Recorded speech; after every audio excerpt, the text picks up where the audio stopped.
Sono circa 100, hanno costituito l'associazione ASSO. Tutti voi eravate dipendenti a tempo determinato dell'ASP, tutti ausiliari, adesso siete stati licenziati. Questa mattina avete scelto di protestare, avete indetto una conferenza stampa presso la chiesa dell'ospedale San Giovanni di Dio. Che cosa è successo? Stamattina, nostro malgrado, abbiamo trovato una sorpresa, cioè arrivati qua alle 9 di mattina abbiamo trovato i locali della chiesa chiusi. Tenga presente che abbiamo chiesto delle spiegazioni, sia anche perché la mattina si dovrebbe celebrare la messa che il cappellano doveva celebrare, ma ci è stato detto, chiamando lo stesso cappellano, che si è sorpreso pure il cappellano che ha trovato la chiesa chiusa. C'è un cartello che dice lavori in corso, qualcosa del genere.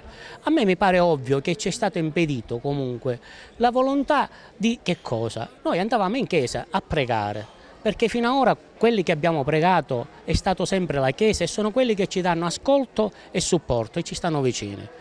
Poi, per il fatto dei contratti, lo ribadiamo, siamo lavoratori che abbiamo lavorato a tempo determinato, avevamo dei contratti di 6 mesi, di 3 mesi, un anno e ci garantiva comunque un'occupazione e un reddito familiare. Il direttore ci ha detto che noi non siamo in pianta organica, non eravamo previsti in pianta organica e quindi per noi non c'è nessuna possibilità di lavoro. Beh, allora gli faccio la domanda io, scusi, se non siamo in pianta organica e quindi l'ho vista pure io la pianta organica, direttore, perché da 20 anni che ci lavoro su queste cose, non è un giorno.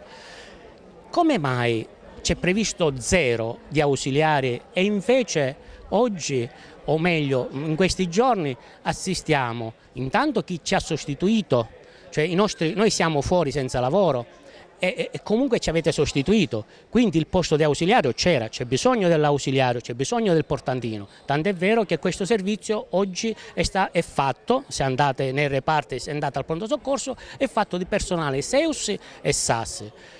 Non abbiamo niente contro i nostri colleghi perché sono loro delle vittime, è il sistema che non è buono, è il sistema che va cambiato.